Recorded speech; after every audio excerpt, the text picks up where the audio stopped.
पांच राज्यों का विधानसभा चुनाव का परिणाम आने वाला है। लेकिन गौरतलब यह है कि देश के आदरणीय प्रधानमंत्री नरेंद्र मोदी जी, जो दुनिया के सबसे शक्तिशाली प्रधानमंत्री होने का दंभ भरते हैं, विश्व गुरु बनते हैं, बनने का दावा है, लेकिन उत्तर पूर्व के राज्य मिजोरम जाने का उनको हिम्मत नहीं हुआ चुनाव प्रचार में। मणिपुर में किए गए कृत्य, राजनीतिक महापाप जो मणिपुर में किया गया, उसके चलते आदरणीय प्रधानमंत्री जी चुनाव प्रचार में तक नहीं गए। तो 56 इंच का सीना कहां? आखिर क्या कारण था? किससे भयभीत थे? क्या मणिपुर के मुख्यमंत्री ने यह कहा था कि हम आदरणीय प्रधानमंत्री जी के साथ मंच शेयर नहीं करना चाहते हैं, और बेटियों और महिलाओं के साथ जो हुआ और उस पर आज तक प्रधानमंत्री जी का मणिपुर नहीं जाना, ये नैतिक बल नहीं था देश के प्रधानमंत्री को कि वहां चुनावी प्रचार में जाते? यह हमारा जनता दल का सीधा आरोप है। दूसरी बात की चर्चा हम इसलिए करना चाहते हैं कि बिहार में माननीय मुख्यमंत्री नीतीश कुमार जी ने तमाम अवरोध के बावजूद जाति सर्वे कराया। जाति सर्वे की रिपोर्ट सार्वजनिक हो गई और उसके आधार पर लोक कल्याणकारी कार्यक्रम भी घोषित हुए कि समाज के गरीब तबके, चाहे कोई भी समुदाय का लोग हो, उस गरीब तबके के लोगों को जो आरक्षण का दायरा है वो हमने बढ़ाया। इसके अलावा हमने लक्ष्य तय किया है कि जो लोग भूमिहीन हैं, जो बासहीन हैं, आवासहीन हैं, उनको मदद करेंगे और वैसे गरीब परिवार को 2 लाख रुपया की सहायता देंगे। इसके अलावा अन्य योजनाएं भी हैं।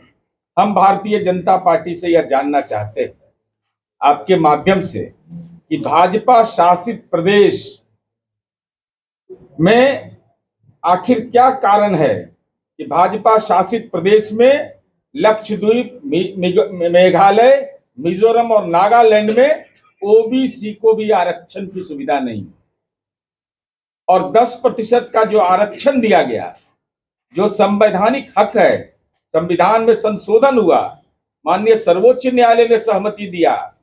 आखिर क्या कारण है कि भाजपा शासित राज्य मणिपुर, अरुणाचल प्रदेश, एनडीए शासित और केंद्र शासित प्रदेश, जहां नरेंद्र मोदी और जय शाह के डैडी का हुकूमत चलता है, लक्षद्वीप, सिक्किम, मेघालय, मिजोरम, नागालैंड, अंडमान निकोबार, पांडिचेरी, चंडीगढ़ में सामान्य वर्ग के आर्थिक रूप से कमजोर गरीब को 10% के आरक्षण की सुविधा नहीं दी जा रही है। माने भाजपा शासित प्रदेश में 10% का आरक्षण इन राज्यों में नहीं दिया जा रहा है। और ओबीसी आरक्षण की स्थिति यह है, जो उनका हक बनता है, संवैधानिक हक है। उत्तराखंड में देवभूमि कहते हैं आदरणीय नरेंद्र मोदी जी, केदारनाथ के गुफा में उल्टा जाप कर देते हैं वहां जाके, तो वहां 14% मिलता है ओबीसी को आरक्षण। हरियाणा में 23%, मणिपुर में 17%, त्रिपुरा में 2% और मध्य प्रदेश में 14%। तो आप जो उनको संवैधानिक हक मिला हुआ है 50% आरक्षण का, वह भी नहीं दे रहे हैं। जो 10% जिनको आरक्षण दिया, वह भी भाजपा शासित प्रदेश और केंद्र शासित प्रदेश में, मैंने बताया कि यहां पर गरीब सवर्णों को यह हक नहीं मिल रहा है। हमारी यह समझ है कि भारतीय जनता पार्टी आरक्षण विरोधी है, और आरक्षण विरोधी होने का प्रमाण यह है कि 10% जो आरक्षण दिया गया, आज तक संविधान के 9वीं अनुसूची में उसको नहीं डाला गया है। तो नजरिया साफ है आपका। तो अभी संसद का सत्र चलने वाला है। बिहार के जो केंद्रीय मंत्री हैं और बिहार बीजेपी और एनडीए के जो सांसद हैं, अगर जाति गणना के पक्ष में हैं, जाति सर्वे के पक्ष में हैं, जातिगत आरक्षण का दायरा बढ़ाए जाने के पक्ष में हैं, तो केंद्र सरकार संविधान की 9वीं अनुसूची में जो बिहार के माननीय मुख्यमंत्री जी का फैसला है, उस फैसले के आलोक में वह 9वीं अनुसूची में डाले। दूसरा मेरा अनुरोध होगा कि चूंकि बिहार पिछड़ा राज्य है। माननीय मुख्यमंत्री जी ने विकास की पटकथा लिखी है, उसके बावजूद हमारे पास मानव विकास सूचकांक में एक बड़ा गैप है। तो हम जानना चाहते हैं, हमको विशेष राज्य का दर्जा क्यों नहीं मिलेगा, जब विधानमंडल का सर्वसम्मत मांग है। आदरणीय प्रधानमंत्री जी ने 2015 के चुनाव में यह कहा कि विशेष राज्य का दर्जा बिहार को मिलेगा, और अब कह रहे हैं कि कानून नहीं है।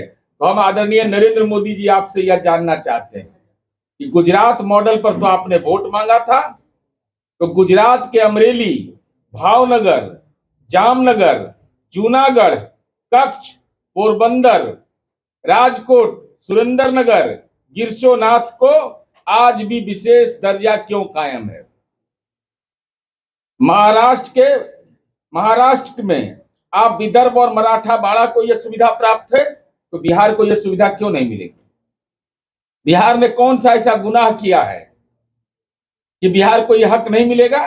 गुजरात मॉडल पर आपने वोट मांगा, गुजरात के कुछ एक जिले को आप विशेष श्रेणी का रखेंगे और हमको यह हक नहीं मिलेगा।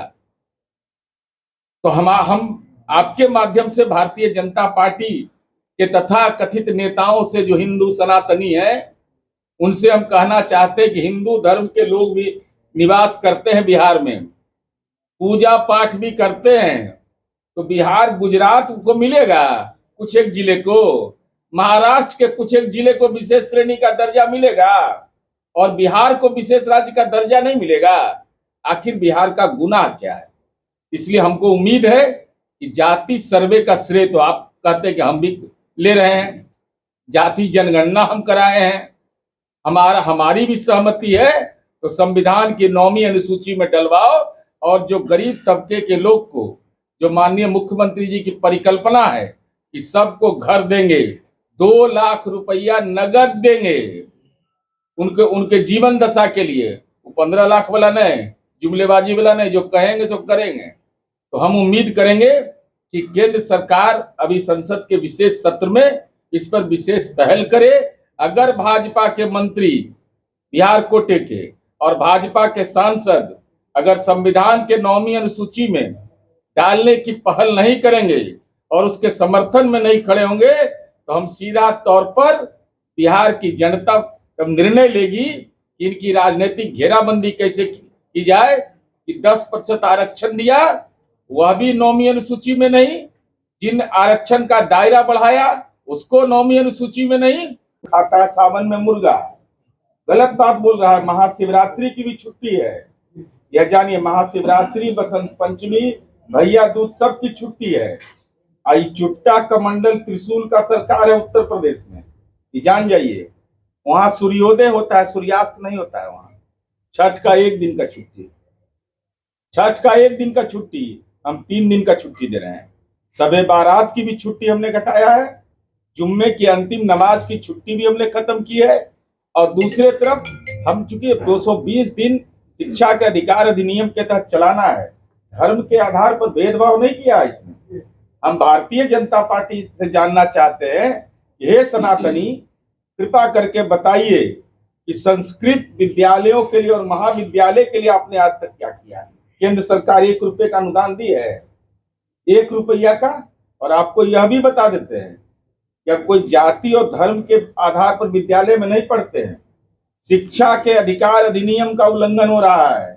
कक्षा 1 से 8 तक छोड़िए, दूसरे लोग को तो नहीं देते थे, पिछड़े और अति पिछड़े वर्ग की छात्रवृत्ति मोदी सरकार ने बंद कर दिया। जगजीवन राम छात्रावास योजना बंद कर दिया। 10% जिनको आरक्षण सामान्य श्रेणी है उनको तो गलती से नहीं देते हैं, तो नीतीश कुमार जी हैं कि 10% वाले को भी देते हैं, दलित को भी देते हैं, अति पिछड़ा को भी। केंद्र सरकार 1 रुपये का योगदान नहीं, 1 रुपये का बंद कर दिया। मीडिया में जो खबर आई थी ना, वो गलत, कॉन्फिडेंस शिक्षकों के बीच नहीं, शिक्षकों के बीच नहीं, बीजेपी अफवाह की राजनीति करता है। तो पड़ गया मेरे चक्कर में, सुबह सुबह ये लोग तो ट्वीट तो कर दिए, मैं इनका इलाज हम कर दिए, दोनों आदेश दिखा करके। और उत्तर प्रदेश और जान जाइए, सेंट्रल स्कूल केंद्रीय विद्यालय है ना, वहाँ हिंदू नहीं पढ़ता है, हिंदू टीचर नहीं है, तो वहाँ कहीं महाशिवरात्रि का छुट्टी देते हो? वहां क्यों नहीं मिलेगा? वहां के बच्चों को क्यों नहीं मिलेगा? वहां की बेटी अगर नौकरी कर रही है तो उसको तीज का नहीं। तो नरेंद्र मोदी जी, आपके लिए तीज का महत्व नहीं हो सकता है, दूसरे के लिए तो तीज का महत्व है ही। मांझी जी ने कहा है कि अगर उनकी सरकार बनी तो शराबबंदी कानून को बंद कर देंगे, समाप्त करेंगे। देखिए, मांझी जी फ्रीलांसर है, तो मांझी जी के बारे में हमें इतना ही कि बीजेपी है घटक दल, तो भारतीय जनता पार्टी नजरिया साफ करे। चूंकि मांझी जी सबरी के राम की चर्चा नहीं करते, राम की परिकल्पना को ही नकारते थे, अब तो भाजपा के सहयोगी हैं। तो सनातनी राष्ट्र बनाना है, सनातन धर्म की रक्षा शराब पिला करके करना है। क्या भारतीय जनता पार्टी जीतन राम मांझी के बयान से सहमत है? ये भाजपा स्पष्ट करे। दूसरा, और उनका एक और बयान आया है कि वो 5 दिसंबर को धरना देंगे दिल्ली में और वहां पर नीतीश कुमार स्वाहा का हवन करेंगे। पूजा पाठ में जीतन राम मांझी जी अब तो भगवान राम को ही नकारते थे। वो राजनीति में स्वाहा होने के डर से टिकट उकट मिलने का रहता है ना, टिकट उकट में कुछ दिक्कत होगा, कुछ गारंटी नहीं मिल रहा है, इसी के चलते दिल्ली में जाके करना पड़ेगा। अरे भाई, इतना मंदिर का घेराबंदी हम ही ना बिहार में कराए हैं। बनारस में भी मंदिर का घेराबंदी यूपी में नहीं होता है। बिहार एकमात्र राज्य है जहां मंदिर और कब्रिस्तान दोनों की घेराबंदी हम करते हैं। तो जीतन राम मांझी जी का संगति का असर हुआ है। अब क्या राम के अस्तित्व को न स्वीकार करने लगे? सबरी को स्वीकार कर रहे कि नहीं, यह भी बता दें। ये कल 5 राज्यों का रिजल्ट आया है, क्या कहेंगे इस बारे में? देखिए, मैंने पहले बताया कि 5 राज्यों के विधानसभा चुनाव में ये देश के आदरणीय प्रधानमंत्री नरेंद्र मोदी जी के कलेजे में दम नहीं हुआ कि मिजोरम चुनाव प्रचार करने। यह हालत है देश के प्रधानमंत्री का, और वह कारण है मणिपुर में किए गए राजनीतिक महापाप का। जिस ढंग से हथियार लुटवा दिया सत्ता के संरक्षण में, जिस ढंग से मां बहनों की इज्जतों पर हमला हुआ, और आज तक के नरेंद्र मोदी जी वहां गए नहीं, जबकि वह राष्ट्रीय सुरक्षा के लिए बहुत महत्वपूर्ण राज्य मेरे लिए मणिपुर है, देश का मुकुट है।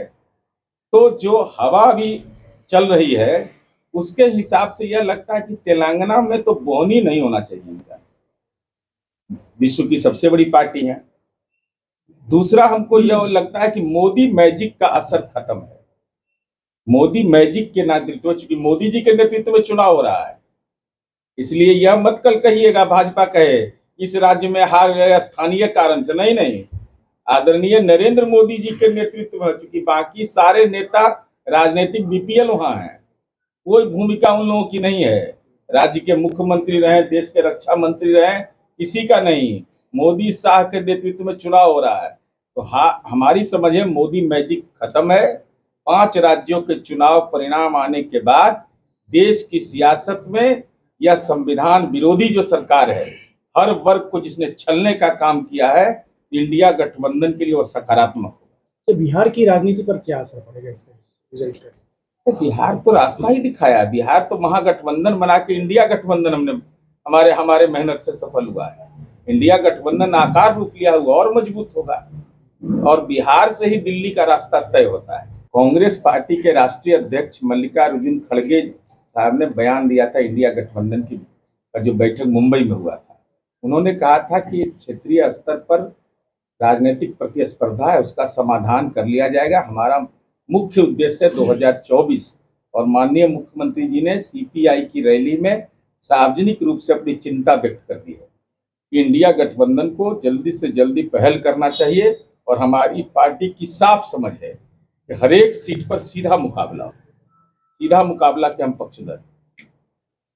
के पाठक को लेकर के आप सत्ता पक्ष में भी विवाद शुरू हो गया है। नहीं, देखिए, के पाठक अपर मुख्य सचिव हैं, तो उनके कुछ एक काम से असहमति हो सकती है, लेकिन व्यापक तौर पर आप गांव के अंदर जब जाइएगा तो विद्यालय के परिचालन और शिक्षकों का जिस ढंग से नियुक्ति हुआ और उनका पदस्थापन हुआ और उनका जो विद्यालय का प्रबंधन हुआ है, उसमें तो गुणात्मक सुधार से कोई इनकार नहीं कर सकता है। अब कुछ एक फैसले से असहमति होती है, हमारी भी असहमति है। हमारी अब असहमति है विधान परिषद के सदस्य संजय जी का वेतन पेंशन का मामला, लेकिन इसका मतलब यह नहीं है कि शिक्षा विभाग ने जो गुणात्मक परिवर्तन लाया है उससे कोई इनकार करेगा। सर, शिक्षकों का समय बढ़ा दिया गया है, 5 बजे कर दिया गया है, फिर अतिरिक्त कामों में लगाया गया है, इसको लेकर के भी नहीं, शिक्षकों में अतिरिक्त काम में किसी को नहीं लगाया गया। देखिए, यह कोई बिहार अलग राज्य नहीं है। इसके लिए तो कम से कम बधाई दे दीजिए कि 1,20,000 शिक्षकों की हम बहाली किए। अब प्राण कितना लोग का छूट रहा है। इनको मौका मिला था, यह जानकर आपको आश्चर्य होगा कि प्राइमरी एजुकेशन में शिक्षक छात्र अनुपात में हम देश में सबसे आगे हैं।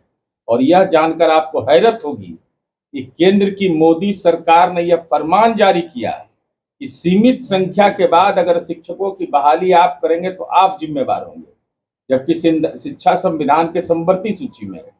तो अब क्लास का परिचालन, ये सारे मुद्दे जो है वो विभाग के मुद्दे होते हैं। अगर इस पर कुछ मामला जिसे संघ संगठन से नहीं जुड़ना, हमारी असहमति है। हमने सार्वजनिक रूप से कहा है 9 से 5 बजे तक लोकतंत्र कर में। दिया गया है छात्राओं को रहने के लिए स्कूल में सर। अरे यह भी तो आया है ना कि बेटी को अब साइकिल के बाद स्कूटी भी देंगे। आज ही हम देख रहे थे न्यूज में। ये सब तो होते रहता है। अपवाद को संवाद नहीं बनाना चाहिए। अपवाद की कोई घटना में समग्रता में देखिएगा तो गांव में लोग खुद। अब आपको पटना, सिलीगुड़ी या बाहर इलाज के लिए जाने की कोई आवश्यकता नहीं, क्योंकि अब सीमांचल और कोसी जोन के मरीजों के लिए खुल गया एक सुपर स्पेशलिटी हॉस्पिटल। आपके शहर पूर्णिया के NH31 लाइन बाजार कप्तान पुल के पश्चिम में Galaxy hospital and heart care centre. Service to all from top to bottom. Doctor BN Kumar द्वारा संचालित Galaxy hospital and heart care centre 24 घंटे इमरजेंसी विशेषज्ञ डॉक्टरों द्वारा। इसके अलावा पूरे देश के प्रशिक्षित टेक्नीशियन, पारा मेडिकल स्टाफ और डॉक्टर अस्पताल में मौजूद है। 24 घंटे इमरजेंसी की सुविधा के साथ pharmacy, diagnostic, ambulance, treatment, admission, radiology, pathology, neurology and respiratory medicine. 4 bed का अत्याधुनिक डायलिसिस यूनिट और 20 बेड का अत्याधुनिक ICU और CCU। BPL कार्डधारी मरीज को प्रत्येक रविवार निःशुल्क देखा जाता है एवं भर्ती मरीज का रियायती दर पर इलाज किया जाता है। साथ ही प्रत्येक महीने के 5 तारीख को सामान्य रोगी को निःशुल्क देखा जाता है। Galaxy hospital and heart care centre, address NH31 line बाजार वेस्ट ऑफ कप्तान पुल, पूर्णिया। फर्स्ट क्राई कंपनी का एक्सक्लूसिव शोरूम अब पूर्णिया के जिला school road near BlackBerry showroom के पास, जहां आपको मिलेगा एक ही छत के नीचे 0 से 6 वर्ष तक के बच्चे बच्चियों के लिए सभी तरह के मजबूत, भरोसेमंद एवं किफायती आइटम, जैसे तमाम तरह के कपड़े, खिलौने, पढ़ाई की सामग्रियां, फुटवियर के साथ साथ लेटेस्ट सभी तरह के आइटम, वो भी आपकी भरोसेमंद कंपनी फर्स्ट क्राई का। तो आज ही संपर्क करें फर्स्ट क्राई जिला school road near BlackBerry showroom, Purnia. Proprietor Amar Kesari. Contact number 9341 505230।